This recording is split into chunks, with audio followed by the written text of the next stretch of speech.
નમસ્કાર મિત્રો, અમારા નવા વિડીયોમાં આપ સૌનું હાર્દિક સ્વાગત છે। તો આજે આપણે વાત કરીએ શહેરમાં રહેતું એક સુખી અને શાંત પરિવાર સાથે બનેલ ઘટના। ઘડિયાળમાં સવારના 6 વાગ્યા છે। શહેર હજુ નિંદ્રાધીન છે।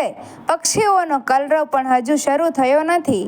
વિનોદ અને સુમિત્રાના ઘરના બેડરૂમમાં હજુ તો અંધારું છે, પણ રસોડામાં ગેસની સળગતી જ્યોતનો આછો વાદળી પ્રકાશ એક નવી આશા લઈને આવ્યો છે।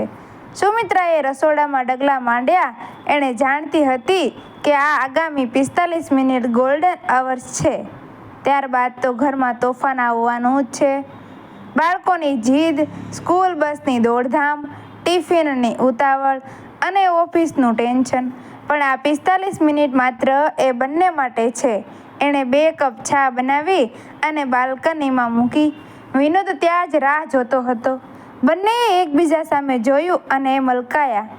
આ સ્મિતમાં શબ્દોની જરૂર નહોતી। જેવી સુમિત્રાએ ચાનો કપ વિનોદના હાથમાં મૂક્યો, વિનોદે હળવેકથી એનો હાથ પકડી લીધો।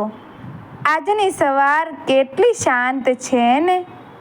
વિનોદે ધીમા અવાજે કહ્યું। હા, બસ પેલા તોફાન આવતા પહેલાની શાંતિ। સુમિત્રા હસી। બંનેએ ચાના ઘૂંટકા ભર્યા। સવારની એ ઠંડી હવામાં ચાની વરાળ અને એકબીજાની હાજરી એમને દુનિયાના તમામ ટેન્શનોથી દૂર લઈ ગઈ। કોઈ મોટા સપનાઓની વાત નહોતી, કોઈ આર્થિક ચિંતાઓ નહીં, બસ એકબીજાની આંખોમાં જોઈને કરેલી મૂંગી વાતો। વિનોદ એની આખી અઠવાડિયાની થાક સુમિત્રાના ચહેરા પર જોઈને ઉતારી રહ્યો હતો, અને સુમિત્રા વિનોદના ખભા પર માથું રાખીને ઘરની આખી જવાબદારીનો ભાર હળવો કરી રહી હતી।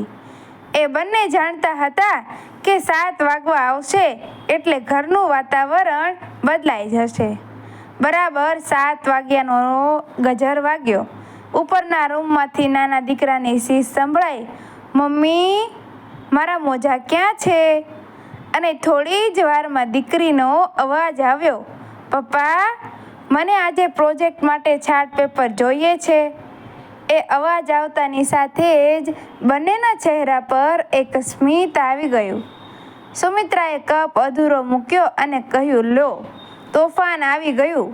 વિનોદે પણ કપ ટેબલ પર મૂક્યો, સુમિત્રાના કપાળ પર હળવું ચુંબન કર્યું અને કહ્યું, આ તોફાન માટે જ તો આપણે આટલા વર્ષોથી મહેનત કરીએ છીએ ને? પણ આ 45 મિનિટ મને આખા દિવસની શક્તિ આપી ગઈ। સુમિત્રા રસોડા તરફ દોડી અને વિનોદ તૈયાર થવા રૂમ તરફ ગયો। થોડી જ વારમાં ઘર જાણે એક રણ મેદાન બની ગયું। સવારનો નાસ્તો, સ્કૂલ બેગ, પાણીની બોટલ અને અસંખ્ય નાની નાની ફરિયાદો। 25 મિનિટ સુધી તો કોઈને કોઈની સાથે વ્યવસ્થિત વાત કરવાનો સમય પણ નહોતો મળ્યો। કોઈક વાર તો એકબીજાને જોવાનો પણ સમય નહોતો મળતો। પણ એ તોફાન વચ્ચે પણ જ્યારે સુમિત્રા રસોડામાં પરાઠા શેકતી હતી અને વિનોદ તૈયાર થઈને નીકળતી વખતે એની પાસે આવીને બોલ્યો, બધું થઈ જશે, ચિંતા ના કરતી, ત્યારે સુમિત્રાને સમજાયું કે જે 45 મિનિટ એમણે સાથે વિતાવી હતી એણે જ આખા દિવસના તોફાનને સહન કરવાની હિંમત આપી હતી। ઘણીવાર આપણને જીવનમાં મોટા લક્ષ્યો પાછળ એટલા દોડીએ છીએ કે આપણી પાસે જે કિંમતી સમય હોય એ સામાન્ય ગણીને ગુમાવી દઈએ છીએ।